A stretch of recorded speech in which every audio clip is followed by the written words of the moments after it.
আসসালামু আলাইকুম। আমি এম কে জামান, জ্ঞান বিকাশ পাবলিকেশন কর্তৃক প্রকাশিত ইজি প্লাস হ্যান্ডনোটটির পক্ষ থেকে আপনাদের স্বাগতম। আজকে টিউটোরিয়ালের বিষয় ক্যাশ ফ্লো স্টেটমেন্ট, নগদ প্রবাহ বিবরণী। শিক্ষার্থীগণ, এটি খুবই গুরুত্বপূর্ণ একটি অধ্যায়। বিভিন্ন সিলেবাসে ক্যাশ ফ্লো স্টেটমেন্ট দেওয়া হয়েছে। শিক্ষার্থীগণ, এই অধ্যায়টি অঙ্ক করতে হয় দুইটি মেথডে। একটি হলো ইনডাইরেক্ট মেথড, আরেকটি হলো ডাইরেক্ট মেথড। এই অধ্যায়ের অঙ্কগুলি তিনটি অ্যাক্টিভিটিতে করতে হয়। Activity number 1 operating activity, investing activity, financing activity. শিক্ষার্থীগণ, এই অধ্যায়ের অঙ্কগুলি সহজ উপায়ে শেখানোর উদ্দেশ্যে ইজি প্লাস হ্যান্ডনোটটিতে আমি 4টি রুলস লিখে দিয়েছি। নাম্বার 1, সম্পদ বাড়লে ক্যাশ চলে যায়, তাই মাইনাস হয়। সম্পদ কমলে ক্যাশ আসে, তাই প্লাস লিখতে হয়। দায় বাড়লে ক্যাশ আসে, এজন্য প্লাস দিতে হয়। দায় কমলে ক্যাশ কমে যায়, এজন্য মাইনাসে দিতে হয়। শিক্ষার্থীগণ, এটি আমি 4টি সমীকরণের মাধ্যমে দেখাতে পারি। যেমন number 1, asset increase equal cash decrease. Asset decrease equal cash increase. Liability increase equal cash increase. Liability decrease equal cash decrease. শিক্ষার্থীগণ, আমরা এখানে দেখতে পাচ্ছি অ্যাসেট ইনক্রিজ অর্থাৎ সম্পদ বৃদ্ধি পেলে অবশ্যই ক্যাশ মাইনাস হয়ে যাবে, এজন্য ক্যাশ ডিক্রিজ। অ্যাসেট যখন ডিক্রিজ হবে ক্যাশ তখন ইনক্রিজ হবে, অর্থাৎ ক্যাশ বৃদ্ধি পাবে। শিক্ষার্থীগণ, লাইবিলিটি যখন ইনক্রিজ হবে অবশ্যই ক্যাশ তখন ইনক্রিজ হবে, এটি প্লাস। লাইবিলিটি যখন ডিক্রিজ হবে ক্যাশ তখন ডিক্রিজ হবে। শিক্ষার্থীগণ, এই 4টি রুলস যদি ভালোভাবে মনে রাখা যায় তাহলে এই অধ্যায়ের অঙ্কগুলি খুব সহজ হয়ে যাবে। আমরা প্রথম 1 নম্বর ফরম্যাট অনুযায়ী ইনডাইরেক্ট মেথডে একটি ক্যাশ ফ্লো স্টেটমেন্ট দেখে আসি। শিক্ষার্থীগণ, এখন আমরা দেখতে পাচ্ছি একটি চার্ট দেওয়া হয়েছে। এখানে ক্যাশ ফ্লো স্টেটমেন্টের 3টি অ্যাক্টিভিটি সম্পর্কে আগে আমরা ধারণা নিই। প্রথমে লিখতে হবে number 1 cash flow from operating activity. Number 2 cash flow from investing activity. Number 3 cash flow from financing activity. শিক্ষার্থীগণ, ফাইন্যান্সিং অ্যাক্টিভিটিতে কোন ধরনের আইটেমগুলো আসে? সাধারণত অর্থ আনয়নের সাথে সম্পর্কিত এমন আইটেমগুলি ফাইন্যান্সিং অ্যাক্টিভিটিতে দেখানো হয়। যেমন ডিভিডেন্ড রিসিভ ফাইন্যান্সিংয়ের প্রথম item. Issue of common stock share, common stock share বিক্রি করলে টাকা বৃদ্ধি পায়, টাকা আসে, এই জন্য প্লাস দিতে হয়। Issue of preferred stock, issue of short term stock payable, issue of loan long term bond. যে কোনো আইটেম ইস্যু করলে, যেমন issue of bond, issue of loan, issue of mortgage, এগুলি সবই প্লাসের দিকে দিতে হয়। শিক্ষার্থীগণ, মাইনাস থেকে দিতে হবে ডিভিডেন্ড পেইড, এটি মাইনাস করতে হবে। রিডেমশন অফ মর্টগেজ, এটি মাইনাসের দিকে দিতে হবে, কারণ রিডেমশন মানে পরিশোধ করা। Redemption of loan, redemption of bond ইত্যাদি রিডেমশন থাকলে তখন ফাইন্যান্সিংয়ে মাইনাস হয়। শিক্ষার্থীগণ, তাহলে আমরা দেখতে পেলাম ফাইন্যান্সিংয়ের আইটেম কি কি যায়। এবার আসি আমরা ইনভেস্টিংয়ের দিকে। Cash flow from investing activity, এখানে শুধুমাত্র ফিক্সড অ্যাসেট সেল অথবা পারচেস সংক্রান্ত আইটেমগুলো আসে। শিক্ষার্থীগণ, আমরা পূর্বেই শিখেছি স্থায়ী সম্পত্তি বিক্রি করলে টাকা বৃদ্ধি পায়, এজন্য প্লাস করতে হয়। আর স্থায়ী সম্পত্তি ক্রয় করলে টাকা চলে যায়, সেজন্য মাইনাস করতে হয়। যেমন sale of trading security, sales of equipment, sales of furniture, sales of machinery, sales of equipment ইত্যাদি, এগুলো স্থায়ী সম্পত্তি বিক্রি করলে টাকা বৃদ্ধি পায়, এজন্য প্লাসের দিকে দিতে হয়। শিক্ষার্থীগণ, পারচেস করলে স্থায়ী সম্পত্তি পারচেস করলে টাকা চলে যায়, এজন্য purchase of building, purchase of equipment, purchase of furniture ইত্যাদি পারচেস করলে স্থায়ী সম্পত্তি যখন ক্রয় করা হয় তখন টাকা চলে যায়, কমে যায়, এজন্য মাইনাসের দিকে দিতে হয়। শিক্ষার্থীগণ, আমরা 2টি অ্যাক্টিভিটি দেখলাম। এবার আসি অপারেটিং অ্যাক্টিভিটি সম্পর্কে। অপারেটিং অ্যাক্টিভিটিতে প্রথম আইটেম আসবে নিট ইনকাম, শিক্ষার্থীগণ, প্রশ্নপত্রে আমাদের নেট ইনকাম সাপ্লাই দেওয়া থাকবে।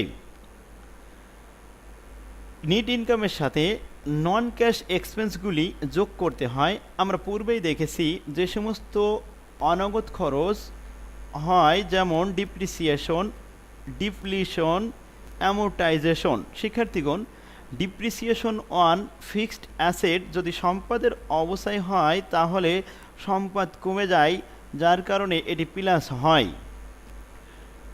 কিন্তু যদি দায়ের অ্যামোর্টাইজেশন হয় তাহলে এটি মাইনাস হয়। আমরা পূর্বেই শিখেছি দায় কমলে মাইনাস হয়।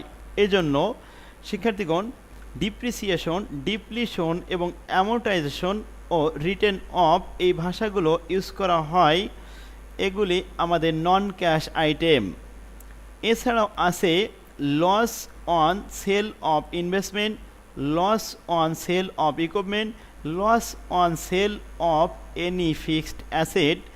এগুলি যোগ করতে হয়। শিক্ষার্থীগণ, এবার আসি আমরা gain on sale of investment, gain on sale of fixed asset, gain on sales of equipment.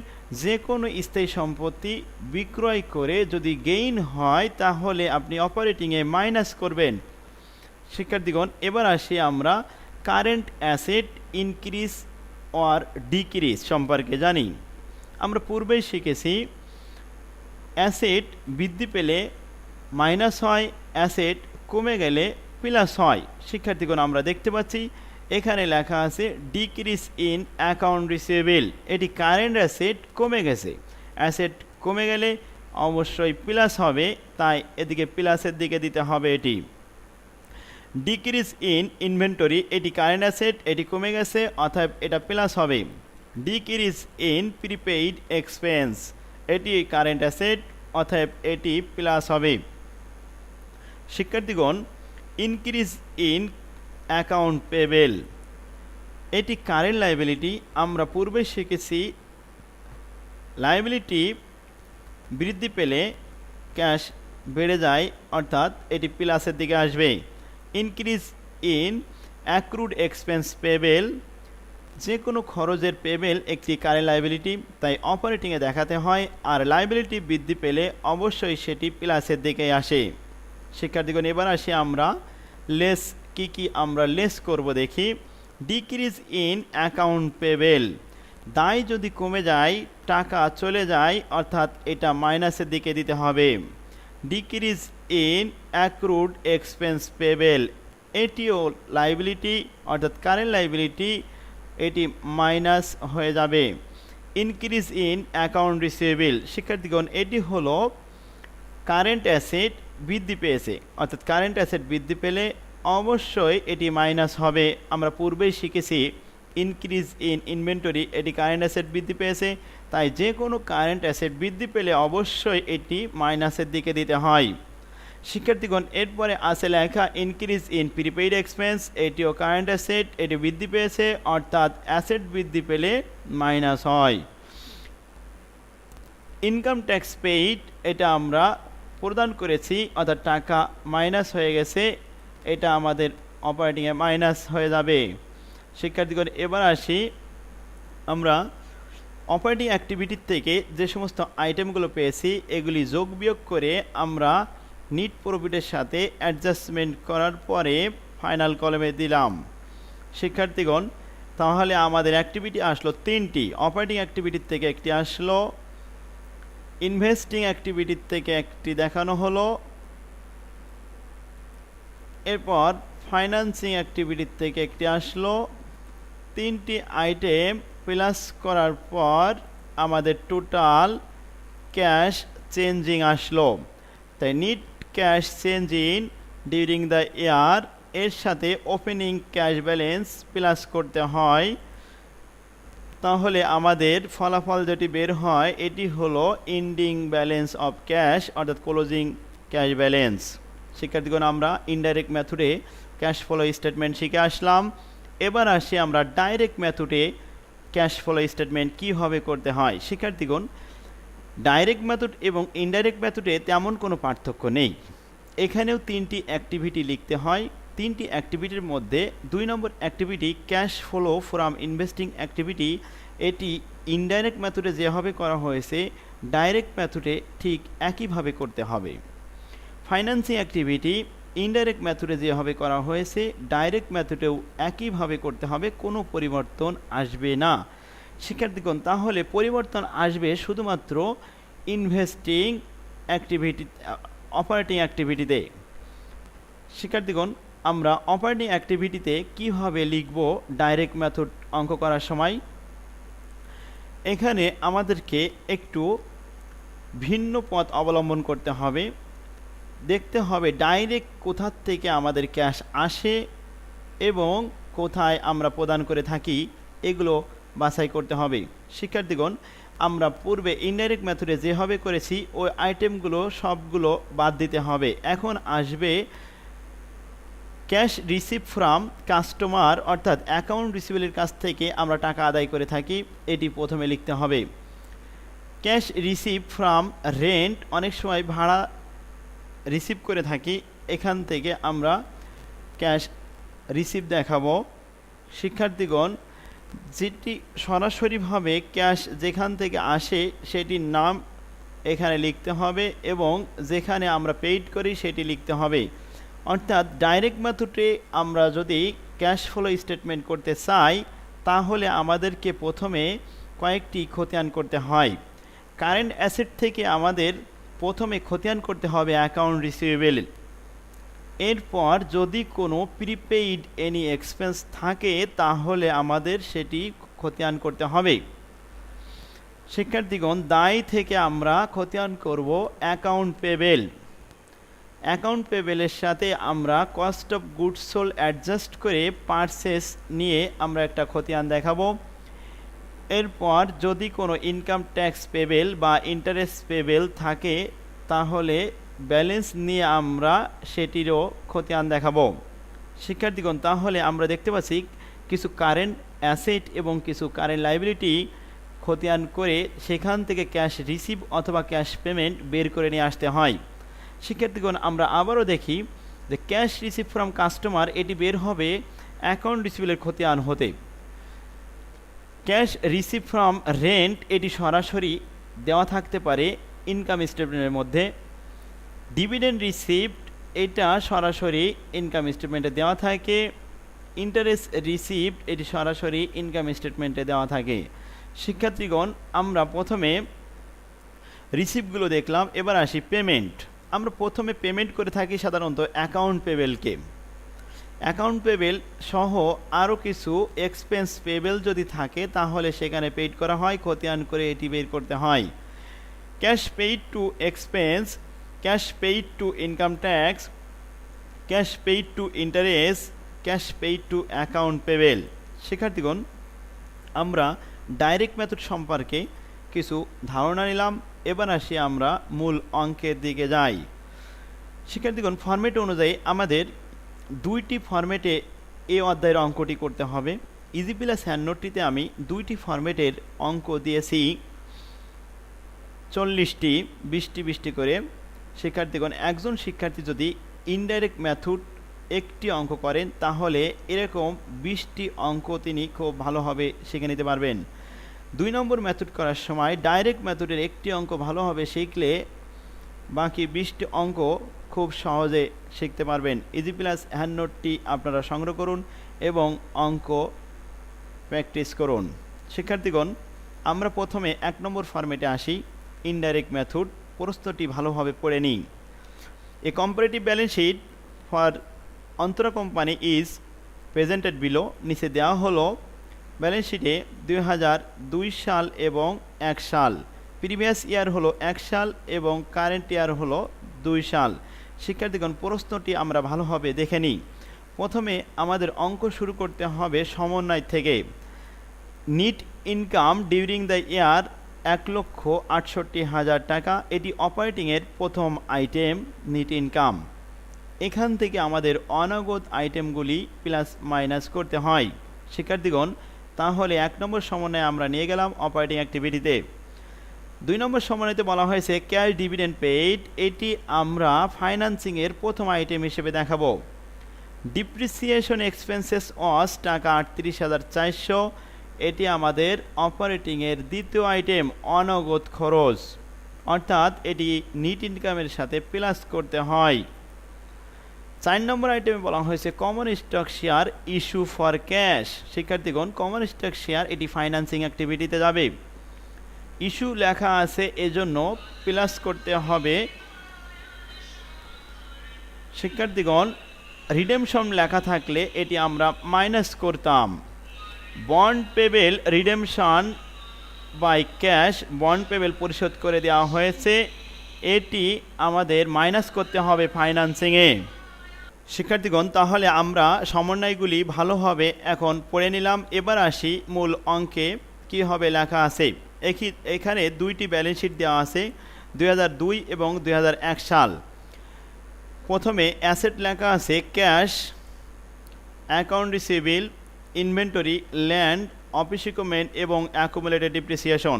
শিক্ষার্থীগণ, balance sheet থেকে দুইটি আইটেম প্রশ্নপত্রেই পড়ে থাকে, এটি আমাদের উত্তরপত্রে লিখতে হয় না। সেটি হলো অ্যাকুমুলেটেড ডিপ্রিসিয়েশন একটি, আরেকটি হলো রিটেন আর্নিং। এটি আবার অনেক সময় রিজার্ভ ফান্ড হিসেবেও লেখা থাকে, জেনারেল রিজার্ভ হিসেবেও লেখা থাকে, রিটেন আর্নিং হিসেবেও লেখা থাকে। শিক্ষার্থীগণ, এই দুইটি আইটেম আমাদের উত্তরপত্রে আসে না, কিন্তু যখন নিট ইনকাম দেওয়া থাকে না তখন ওয়ার্কিং করার জন্য, ওয়ার্কিং করে নিট ইনকাম বের করতে হয়, তখন রিটেন আর্নিং প্রয়োজন হয়। ডিপ্রিসিয়েশন না দেওয়া থাকলে তখন অ্যাকুমুলেটেড ডিপ্রিসিয়েশনের সাথে ওয়ার্কিং করে আমরা ডিপ্রিসিয়েশন বের করে নিয়ে থাকি। শিক্ষার্থীগণ, প্রথমে আমরা আসি অ্যাসেট। অ্যাকাউন্ট রিসিভেবল এটি কারেন্ট অ্যাসেট, এখানে ইনক্রিজ অথবা ডিক্রিজ হতে পারে। পূর্বে 2001 সালে ছিল 1,21,600, 2002 সালে 1,61,600, অর্থাৎ এখানে আমাদের ইনক্রিজ হয়েছে 40,000 টাকা। আমরা পূর্বেই শিখেছি সম্পদ ইনক্রিজ হলে এটি মাইনাস হয়, তাহলে অপারেটিং অ্যাক্টিভিটিতে আমরা এটি মাইনাস করব।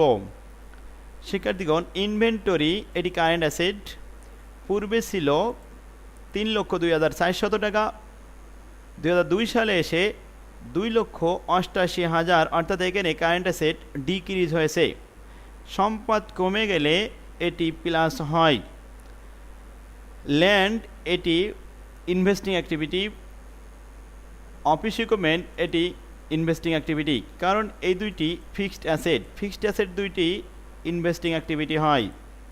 শিক্ষার্থীগণ, এবার আসি আমরা অ্যাকাউন্ট পেবেল কারেন্ট লাইবিলিটি। এটি পূর্বে ছিল 75,200 টাকা, পরবর্তীতে হয় 80,000। দায় বৃদ্ধি পেলে প্লাস হয়, তাই এটি আমাদের অপারেটিংয়ে প্লাস হবে। বন্ড পেবেল এটি ফাইন্যান্সিং অ্যাক্টিভিটিতে দেখাতে হবে। কমন স্টক শেয়ার এটি ফাইন্যান্সিং। রিটেন আর্নিং আমাদের প্রশ্নপত্রেই থেকে যাবে। শিক্ষার্থীগণ, এবার আসি আমরা অঙ্ক শুরু করি। প্রথমে আমাদের সমন্বয় নিট ইনকাম অপারেটিং অ্যাক্টিভিটিতে দিতে হবে এবং ডিপ্রিসিয়েশন অপারেটিং অ্যাক্টিভিটিতে দিতে হবে। সমন্বয় 5টা থেকে আমরা দেখলাম এখানে 2টা অপারেটিং অ্যাক্টিভিটি এবং বাকি 3টা ফাইন্যান্সিং অ্যাক্টিভিটি। শিক্ষার্থীগণ, আমরা অঙ্ক শুরু করি। তাহলে প্রথমে cash flow from operating activity, প্রশ্নপত্রে দেওয়া আছে সাপ্লাই দেওয়া আছে নিট প্রফিট 1,68,000। শিক্ষার্থীগণ, এবার আসি আমরা কারেন্ট অ্যাসেট এবং কারেন্ট লাইবিলিটি। প্রথম দেখেছি আমরা অনগদ খরচ একটি ডিপ্রিসিয়েশন, সমন্বয়তে দেওয়া ছিল 38,400 টাকা, এটি প্লাস করা হয়েছে কারণ সম্পদের অবস্থায় প্লাস হয়। শিক্ষার্থীগণ, increase in account receivable current asset এটি বৃদ্ধি পেয়েছে, আমরা জানি সম্পদ বৃদ্ধি পেলে মাইনাস হয়। ডিক্রিজ ইন ইনভেন্টরি অর্থাৎ ইনভেন্টরি কারেন্ট অ্যাসেট এটি কমে গেছে, সম্পদ কমলে প্লাস হয়। Increase in account payable current liability এটি বৃদ্ধি পেয়েছে, তাই দায় বাড়লে প্লাস হয়। শিক্ষার্থীগণ, আমাদের অপারেটিং অ্যাক্টিভিটি শেষ হলো। 3-4টি একত্রিত করে আমাদের যোগফল হয়েছে 17,600। নিট ইনকামের সাথে আমরা অ্যাডজাস্ট করে দেখেছি, এখানে ফলাফল আসে 1,85,600 টাকা। শিক্ষার্থীগণ, এবার আসি আমরা cash flow from investing activity. Investing অ্যাক্টিভিটিতে শুধুমাত্র ফিক্সড অ্যাসেট সেল অথবা পারচেস এই দুইটির বেশি আসে না। তাহলে আমরা এবার প্রশ্নপত্রে ফিরে যাই। দেখতে পাচ্ছি এখানে ল্যান্ড পূর্বে ছিল 1,60,000 টাকা, 2002 সালে এসে দেখা গেছে 1,20,000, অর্থাৎ এখানে 40,000 টাকা কম হয়ে গেছে। আমরা ধরে নিয়েছি 40,000 টাকা সেল করা হয়েছে। তাহলে সেল অফ ল্যান্ড নামে আমাদের ইনভেস্টিংয়ে দেখাতে হবে সেল অফ ল্যান্ড 40,000 টাকা প্লাস।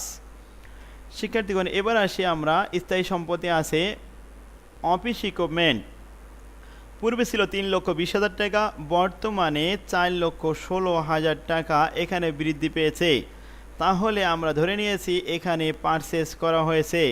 শিক্ষার্থীগণ, তাহলে আমরা ইনভেস্টিংয়ে লিখতে পারি পারচেস অফ ইকুইপমেন্ট 96,000 টাকা। পারচেস করলে টাকা কমে যায়, তাই মাইনাস দিতে হয়। ইনভেস্টিং অ্যাক্টিভিটি মাত্র দুইটি আইটেম আসলো, এখানে যোগ বিয়োগ করে আমরা দেখলাম 56,000 টাকা মাইনাস ফিগার, ব্র্যাকেট দিয়ে মাইনাস বোঝানো হয়েছে। শিক্ষার্থীগণ, আমরা এরপরে আসি cash flow from financing activity. ফাইন্যান্সিংয়ের অ্যাক্টিভিটির প্রথম আইটেম দেখেছি আমরা ক্যাশ ডিভিডেন্ড পেইড মাইনাস হবে। দ্বিতীয় আইটেম ছিল রিডেমশন অফ বন্ড, সমন্বয়তে বলা হয়েছিল, অর্থাৎ বন্ড পরিশোধ করা হয়েছে, এখানে মাইনাস হবে। Issue of common stock share, বিক্রি করা হয়েছে কমন স্টক শেয়ার, তাহলে এটা প্লাস হবে। শিক্ষার্থীগণ, এখানে প্লাস মাইনাস করে আমাদের মাইনাস ফিগার থাকলো 64,000 টাকা। তাহলে এখন আমরা দেখতে পাচ্ছি তিনটি অ্যাক্টিভিটি, একটি হলো প্লাস 1,85,600, এখান থেকে মাইনাস হলো 56,000 এবং মাইনাস হলো 64,000, অর্থাৎ প্লাস ফিগার থেকে গেল আমাদের 65,600। বিগিনিং ক্যাশ ব্যালেন্স ছিল 35,000 টাকা, 35,200 টাকা, অর্থাৎ প্লাস করলে আমাদের আসে 1,08,000 টাকা। এটি ক্যাশ ব্যালেন্স অ্যাট এন্ডিং। শিক্ষার্থীগণ, আমাদের প্রশ্নপত্রে বিগিনিং ক্যাশ ব্যালেন্স দেওয়া আছে 35,200 এবং এন্ডিং ক্যাশ ব্যালেন্স দেওয়া আছে 1,08,000 টাকা। এটি আমাদের উত্তরের সাথে মিলে গেল, অর্থাৎ অঙ্ক আমাদের এটি সঠিক হয়েছে। শিক্ষার্থীগণ, ডাইরেক্ট মেথডে আমাদের একইভাবে অঙ্ক করতে হবে, শুধুমাত্র অপারেটিং অ্যাক্টিভিটিটা পরিবর্তন হয়, সরাসরিভাবে আমাদের এটি নিয়ে আসতে হবে। ডাইরেক্ট মেথডে অঙ্ক করতে হলে আমাদেরকে অবশ্যই প্রথমে অপারেটিং অ্যাক্টিভিটির কয়েকটি খতিয়ান করে নিতে হবে। শিক্ষার্থীগণ, আজকে আমাদের ক্লাস এখানে শেষ হলো। দ্বিতীয় পর্বে আমরা ডাইরেক্ট মেথড থেকে ক্লাস শুরু করব। আশা করি আপনারা সবাই ভালো থাকেন। আসসালামু আলাইকুম রহমতুল্লাহি বারাকাতুহু।